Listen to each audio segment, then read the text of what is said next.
That's what I wanted to do. All right. Kimberly Janelle, your money coach. Check me out, www.kimberlyjanelle.com. All right. Earlier today, I taught a workshop about write-offs, and it was really good, but it made me think about some stuff that I needed to come back in and talk to you guys about. You had to forgive me. Had a little appointment, so I had to change my clothes. And you getting what you got. All right. Um, the workshop today was about write-offs. What expenses can you claim in your business? What can you write off as an expense? We talked about business travel. We talked about business meals.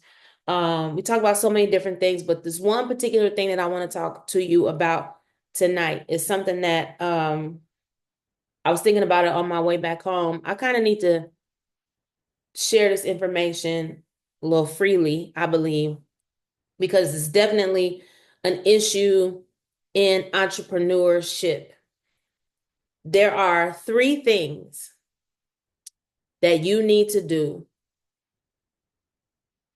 before you collect a dollar from anybody in business. Okay. You can get into cohorts and accelerators and all these different things that teach you about the front side of business, marketing, sales funnels, social media, and how you show up, your flyers, your logos, your protecting your IP, all these different things, right? But there very rarely is anything or anybody out there that is teaching you how to deal with the backside of your business, anything that has to do with money in your business. Very rarely are there opportunities for you to learn what to do, how to do it the right way. Okay. So I know that most of us who are in business, we didn't start with the intent to start a business. We were doing things and people was paying us to do said things, and then we kept doing the things and we made a little more money, and at some point we was like, okay, I think I have a business here, right? For those people who did start off in business with the intent to have a business, the money piece of it was probably the last thing that you had in place. What I see very commonly, as an entrepreneur and as somebody in a tax space, I see, hey, doll, I see these things happening or not happening all the time.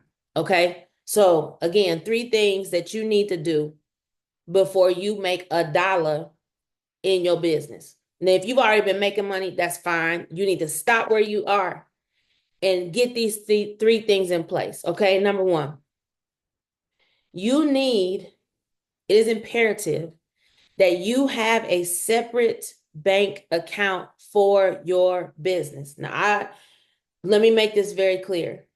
If you have an LLC, by law, you have to have a bank account in the name of the LLC.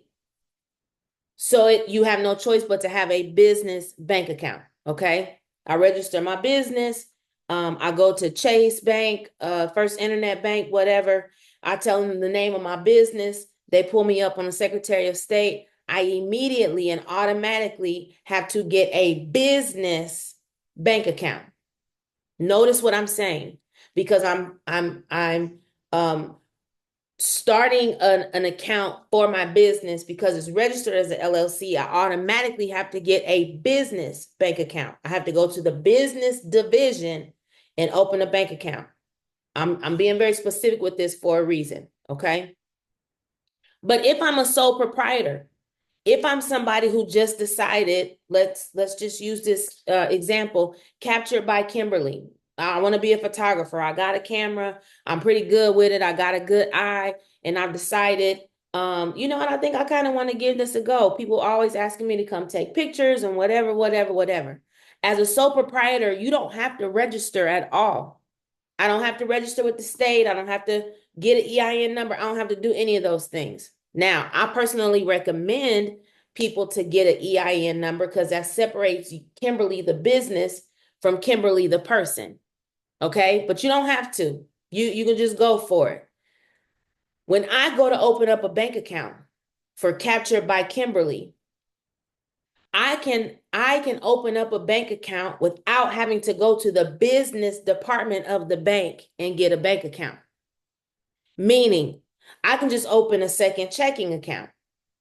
I can open a savings account. It doesn't have to be a business bank account, but it does have to be a separate bank account that I only use for my business. Does that make sense? Okay. Give me some hearts. Let me know this is making sense. You got to have a separate bank account. You cannot commingle your funds. That is a industry word that basically means that your money, your play money, not your play money, your personal money and your business money are in the same account. You cannot do that. You cannot make money and the money that's in that account, you then using that same account to pay your light bill, or you using that same account to go to the grocery store. That is commingling. That is the first thing that you can do to make the IRS think that you playing in their face, and they're going to take your LLC designation. They're going to revoke your opportunity to have an LLC in the future. They're going to make you put back on any expenses that you wrote off, and any money that you got, i.e. a refund, because of those expenses, you paying it back. Okay? You cannot play in the face of the IRS, and that is how you do it. Commingling your funds, having your personal money and your business money playing in the same account. You can't do it. Okay? So the first thing you need to do, and I hear you. Okay, well, what if I've been already doing this? Stop. Stop. Right now. Expeditiously. Stop. Stop your operations. If it take you 2 days off the grid, taking down your whatever, stop. Okay? Make a clear line in the sand of where your money is going to come into in your business and where you're going to pay your expenses out of. Do it expeditiously. I can't see no comments anyway. Let me take these glasses off. The glare is distracting me. All right? Now, once you got a bank account, that's the first thing that you got to do to make money, or before you make money as a business.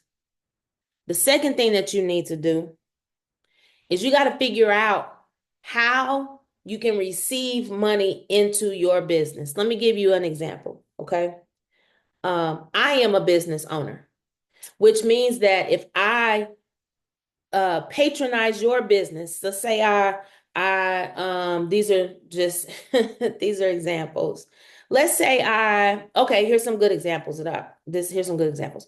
Let's say I need to get a tablecloth and I want to put my logo on the front of the tablecloth. This is real life. I need to get a tablecloth. I want to put my logo on the front of it. I want to put my picture and my phrase and stuff on the front of my tablecloth. And I reach out to you because you say you do embroidery or screen print or whatever. And I say, hey, entrepreneur, I would like to place an order. Here's the things that I want. Here's the colors. Here's my logo. How much is it? You tell me $200. I'm like, cool. How can I pay you? And you tell me I got to Cash App you. No, no, no, no, no, no, no. You tell me that I gotta send you a Zelle, or all you could do is take a Zelle. No, ma'am. No, ma'am. No ham, no spam, no turkey. No. No. You know why? Because I'm a business owner, I understand that I need to make sure that I pay for my expenses out of my business account. And you know what you can't do on a business bank account is Zelle.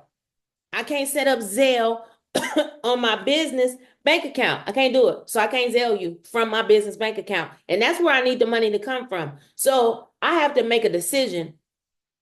Do I pull this money from my business bank account, put it into my personal account so that I can Cash App you? Do I pull this money out of our business bank account to put it in my personal bank account so I can send you a Zelle? Add on top of that, not only do I have to figure out how I'm going to pay you, because you only take Cash App, you only take Zelle, but you offer services to businesses, right? I can't use my business debit card. Add on top of that, you can't provide me no receipt. So not only do I have to pull it out of my business bank account to put it in my personal account to Cash App you also can't send me no receipt to prove that I paid you for the tablecloth. So then how am I gonna prove my business expenses? So let me tell you what you need to do. Now, one thing I get sick and tired of is people complaining about fees. Well, it costs money to get it. Come on, man. You a business. It means it's a write-off. Anything that you have to pay, any fee that you are incurred in business is a write-off to you. You'll get it back. You'll get it back. You'll get it back. Okay? Now, one thing that you have to do is figure out what system can you use that will give your clients, your customers, options on how they can pay, but you receive the money all coming in one way. Why do I need to do that, Kimberly? Good question. I'm glad that you asked. At tax time, when you get ready to try and figure out how much money you made, and you got to go back through your personal Cash App and figure out which one of the transactions was for stuff in your business and which one of them was personal. When you got to go back to PayPal and then try and go through your personal account and figure out the Zelle, then you got to look at Venmo and you got to add all of that stuff up. What usually happens is that people just start guesstimating. Oh, I think I made about around like and I already know. When you start talking to me about I kind of like how much money you think what was your revenue for 2023? About around like you don't know. You don't know. You don't know. You don't know. And I say it all the time. I think I'm gonna get it put on a t-shirt. Babe, I need to put this on a t-shirt. You are only worth what you can prove. Don't tell me you made $25,000 in your business last quarter and you can't prove it. How you gonna prove it if you ain't keeping track of it? You just guessing. Probably around, shoot, I'll probably say about like, you don't know how much money you made. You don't know how much money you made. So I want you to write this down. Stripe.com. I need to see if I can get an affiliate link because I'll be referring these people and don't get a dime from it. Stripe.com. Stripe.com. Okay. It is a very user-friendly system. Very user-friendly system that you can set up payment links. For every service that you offer, you can set up a payment link so that people can pay you on that payment link. You can send them the QR code, you can send them the link and they can click on it. But when they click on it and open it up, you turn on the options that are available to them for them to pay you. So if they only got Cash App, cool. You can turn on Cash App. So when I get your payment link for my tablecloth, when you say, okay, Miss Kimberly, I got your order, you good to go, I'm going to send you this link. And when you pay my link, pay my invoice, pay for my services, then I'll get your product, right? You send me the link. I click that bad boy, open it up. And I'm excited because I could use my Cash App. I could use my Apple Pay. I could use Google Pay. I could use my business debit card. Depending on how much the transaction is, I can put in my routing number and my account number. You also have access to be able to turn on Klarna and Affirm, right? So I use my Stripe and I don't care what it's for. I don't care which business I'm operating in. Kimberly Janelle Enterprises, if I'm offering a workshop, I got a payment link. You're going to click on a link and it's going to open up that same page that it will open up if you was buying tickets to my comedy show. Okay? You give your customers an opportunity to choose how they want to pay you, but you need all your money coming in one way into one thing so that you can track it. It's gonna make tax time easier. It's gonna make getting funding easier. It's gonna make approval process easier because people want to know, funders want to know, how much revenue did you generate? And if you can't prove it, then it didn't happen. Okay. Okay, I hear you. Well, Kim, what happens when you have when I take cash? I hear you. And I get that because we take cash too, right? So I have Kimberly Janelle Enterprises, that is my financial services firm. But me and my husband also have People Rich Comedy. We do comedy shows. Okay. And it always happens that somebody comes to the door and they want to pay for a ticket with cash. No problem. You know what we have to do? We have to take that cash to the bank, to the business bank account. And we have to deposit it. Why? Because if you don't deposit it, then it never gets, well, I'm gonna get ahead of myself. But step number 3, the third thing. Let me see if I could do this real quick. Hold on, y'all. I ain't gonna forget what I was saying. Get ahead of myself. But step number 3, the third thing. Okay, I did it. Hey, Kenyatta, that's what I was trying to do, is read the comments. Okay, perfect. I figured it out. We have to take that cash that we receive to the bank. Okay? Why do we have to take it to the bank? Well, that brings me to my third point.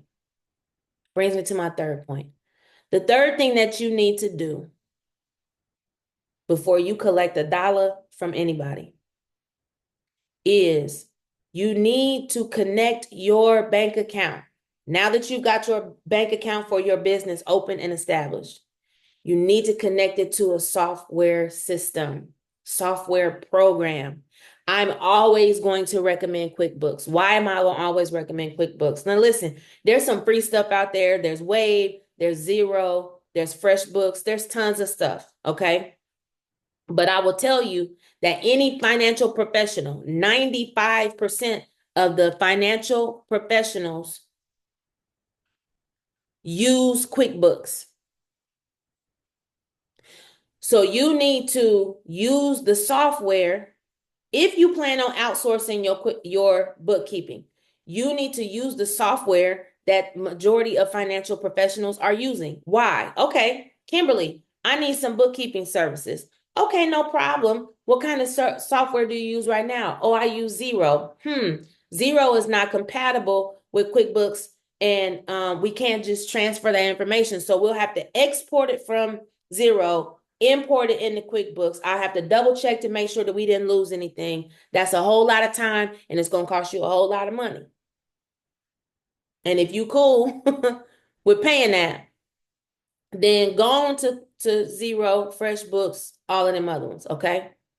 Whereas if you start with QuickBooks and you say, Miss Kimberly, I need some bookkeeping. Cool. What software do you use? I use QuickBooks. Cool. Add me as your accountant. Let me look at what you got. Let me quote you a price. And if you want me to take it off your hands, it's as simple as that. We're good to go. I'm already in. Simpler, cheaper. Okay. Kenyatta says Square, you can add cash. You can add cash to Square, Kenyatta, but here's the thing. When you add cash into software, I have a client right now that we're investigating this, and I don't know what the answer is yet. And Kenyatta, if you know, then you can let me know. Here's the thing. When you add cash into Square and Square reports your numbers for the day, does it add the cash to that report? That could be problematic if it does, because when you then go take that cash to the bank, because most people, when you got cash, you're not just going to turn around and spend, depending on how much cash you get. Now they have a lot of cash every day, $200, $300, $400. They're not going to then turn around and just spend that $200, $300, $400, right? So they need to go deposit it. The problem with your software adding cash sales is that it's possible for it to account for that money twice. Once when you put it in as a cash sale and it credits your report. And then again, when you actually go put the money in the bank, it could be counting that cash money twice. And you need to make sure that it is not. Okay. She had an issue with her books the last couple of years and couldn't figure out where all this money was coming from. Said that she made high six figures. She was like, Kim, we did not see that money. I don't know where that money is coming from. Probably because her Square is adding her $400 in cash sales the day of sale. Plus, when she goes to deposit that $400, is adding the $400 again. So there's some income that's being counted twice, and you need to make sure that Square does not do that. Okay? If it does, then you need to figure something else out. If you want to use Square to do cash sales, then you need to not deposit that cash. And that's okay if that's what you can do. If you have a use for the money, or you can invest it or something else. But the moment that you put it in the Square, it's accounted for, or is it? That's the question of the day. Okay? And if it is accounted for, then you cannot put it in that bank account because it's going to add that cash twice. And you're going to get to the end of the year and you're going to have inflated numbers. And that is extremely difficult to clean up. Okay?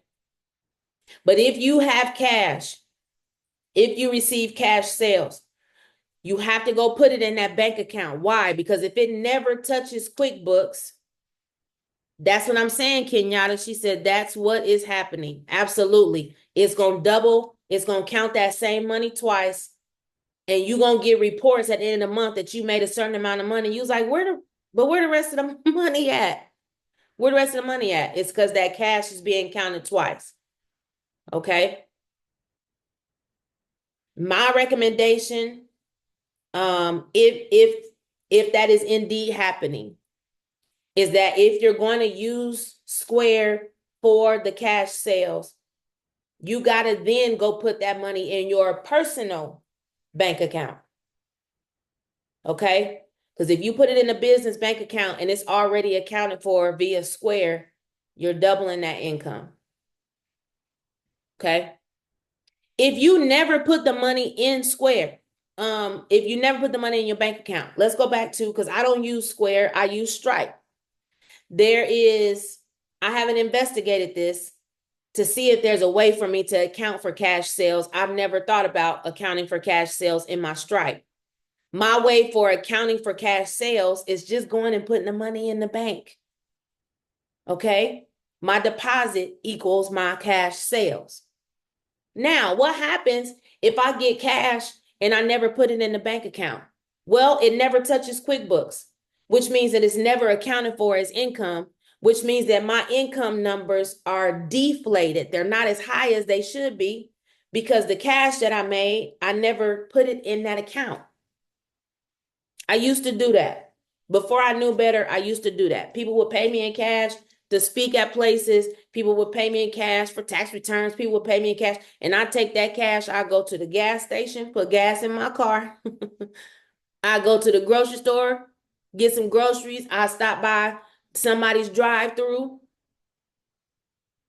And all good stuff, right? It's my money. I can do that. I earn the money. I can do that.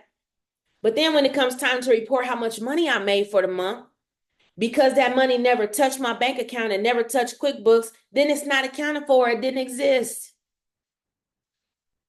Now, can we do some things on the back end to add some transactions and some transactions so that things show up? Yeah, but you don't want to have to do that. You don't want your accountant, your bookkeeper, your whoever to have to do that. Is it making sense to y'all? Thank y'all for joining. I see you on here. Let me know if you're tracking with me. So you got to get a bank account. You cannot be commingling your funds. Your personal money and your business money cannot play in the same account, y'all. And as an entrepreneur, if you want to pay yourself, let me touch on this too. This is a bonus. This is a bonus moment, okay? As an owner of an LLC, you do not go on payroll. Let me run that back. As the owner of an LLC, you do not put yourself on payroll. You cannot be an employee and own the LLC. That is not how you pay yourself. If you have an LLC, that is not how you pay yourself. Well, how do I pay myself? I'm glad you asked. I'm getting there.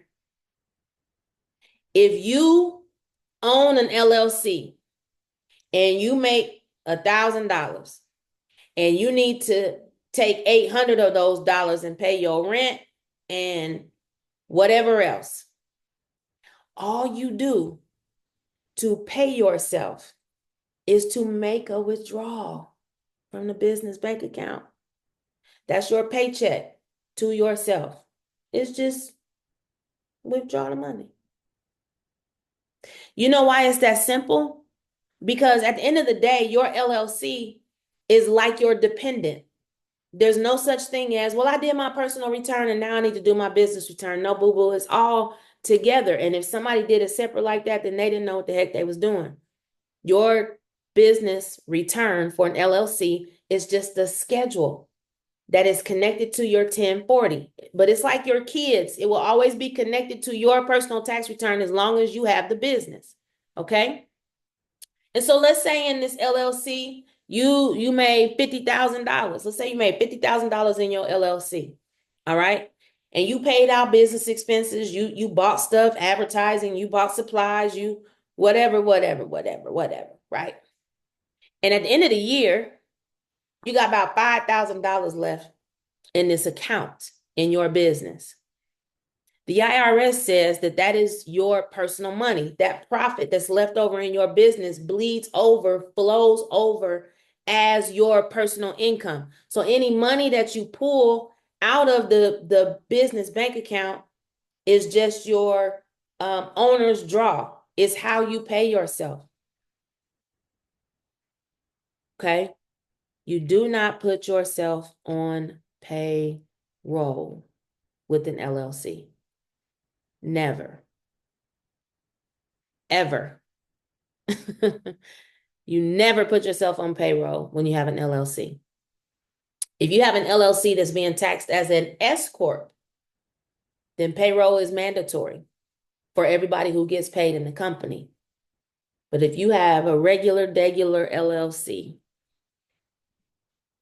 you do not put yourself on payroll. Okay? Very good information. Okay, good. I'm glad that this is helpful. Oh, all right. I feel like my civil service is done for today. Let me just recap the 3 things, if you are a business owner, that you need to do immediately, whether you have made $1 or not in business. Number 1, you need to get a business bank account. You need to get a bank account for your business. Let me just say it that way. Number 2, you got to figure out ways that you can receive your money. Okay? And then the third thing is you got to figure out a way to track the transactions in your business. And again, I recommend Stripe for ways to receive your money. I also recommend QuickBooks for tracking that money. I already said I gave you a bonus nugget, but let me give you this last nugget on my way out. Okay. I have a hard time. I'm challenged sometimes with sharing how smart I am or saying how smart I am when it comes to tax code. Okay. Yeah, I'm just gonna leave it like that. I have a hard time saying that I'm that girl when it comes to tax. But I'm going to say it as humbly as I can that nobody teaches tax in relation to entrepreneurship, finances in relation to entrepreneurship the way that I do. Nobody does. Nobody does. I'm gonna stand on that. I'm gonna stand on that. Okay. And so what I need you to do, if you are an entrepreneur, you in business, you're thinking about starting a business, You trying to figure out how your personal finances and your business finances, all that stuff, how that come together, what that look like, whatever, right? I need you to inbox me. Tell me some questions that you have. What's some things you're trying to figure out? Are you at the beginning and you trying to figure out the entity structure? You kind of making some money, but you don't really know, whatever. Inbox me. And I'm going to create a video to answer your question. Because can't nobody answer these questions like me. Can't nobody do it. Can't nobody do it as well as me. I stand on that. I stand on that. I read tax audit guides for fun. I just like seeing what the IRS says, how they teach these revenue agents to catch you. I like to see how they say that. Because then it helps me to arm my clients so that my clients are prepared. Okay, so this is what they tell y'all. This is what they tell them to look for. So this is what you need to do. Remember that new thing we discussed about LLCs that we have to file, the BOI report. I can't remember what it's called. The BOI report. Yeah, the BOI report. I just sent an email. Yep, BOI. I just sent an email to my that's okay. You got time. Oh, she said I never did that. You got time. If you filed your LLC prior to January 1 of this year, you have till December 31 of this year. Okay. I want you to go to the youtube.com, and I want you to put FinCEN BOI in the search bar. FinCEN themselves have recorded a video. It's a 5-minute video to show you how to fill that thing out. Do not pay anybody to do it. Don't pay nobody to help you fill out your BOI report. FinCEN, FINCEN, Omega, they the same people who we do our security stuff through, FinCEN. Okay? Go to YouTube. In the search bar, I want you to put FinCEN, FINCEN, and then put BOI. Okay? 2 separate words. And they have a YouTube page that's showing people how to fill out that report. Go straight to the source. Don't pay nobody to do that report for you. It takes 10 minutes at max. Pull it up on your phone. Watch the YouTube video on your phone while you do the report on your computer. Do not pay anybody to do that. Okay? But they have a video. Matter of fact, I might just drop the link for the video on my page, on my Facebook page. I will do that. I'll drop it on my Facebook page. My liability insurance will not allow me to help you do it because it's more like legal advice. I can just lead you to where the information is. Okay. Okay. This is the last thing I'm gonna say, and I'm gonna get off here. Anybody that's giving y'all advice about putting your assets under your LLC, please hear me. Please hear me and hear me loud. Okay. Let me be careful how I say it, because I don't do that. Don't do that. The whole purpose of an LLC is to provide you limited liability, of your personal assets. It is to shield your personal assets from anything that happens in your business. So if something happens in Kimberly Janelle Enterprises, if somebody says that I mixed up some numbers and I sent the IRS after them and whatever, right? I got 2 shields of protection for me personally. I have E&O insurance, errors and omissions, that helps any claims where I've transposed numbers or I left something off or I counted something twice. That's what my business liability insurance is for, number 1.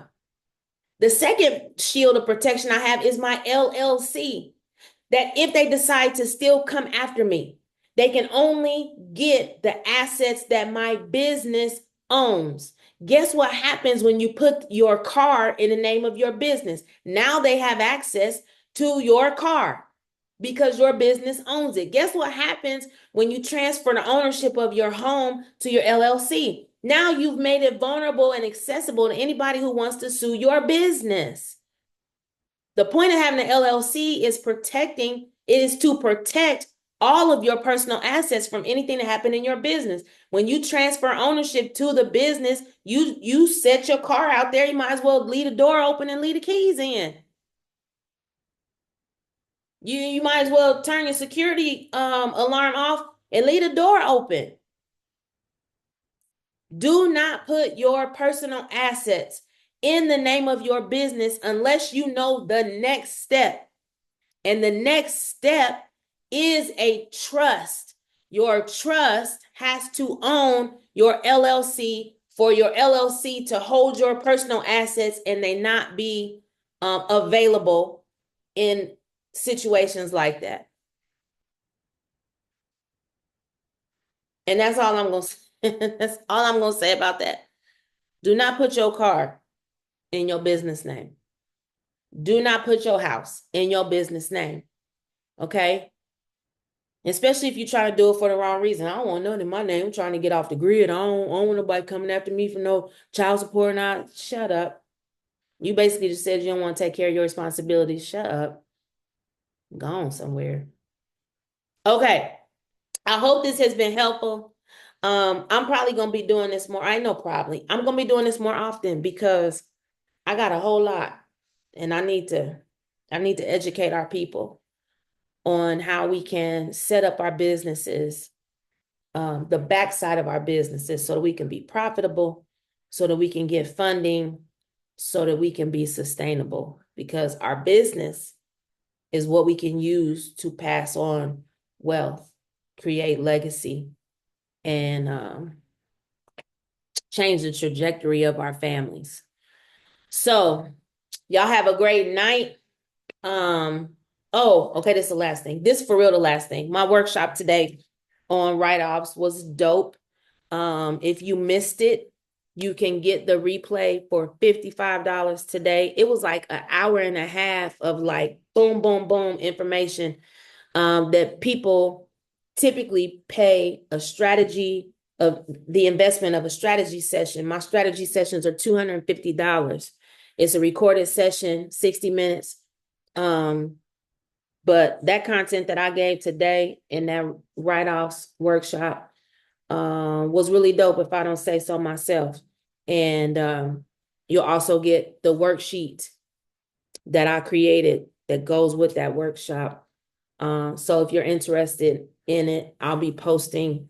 I think I already posted the flyer with the QR code and the link in the comments. You got to know what to keep track of. If you don't even know what all you can keep track of, then you definitely leaving money on the table. And two of the strategies that I shared in that workshop is some of the biggest ways that people leave money on the table. So let me know. If you're interested in the workshop, let me know. I think I'm gonna put it on my website too. It's not a think. I'm going to put it on my website too. So you'll be able to get it from the website if you are interested in that workshop. So I hope that was helpful. I will holler at y'all in another time and another day. And y'all have a good night.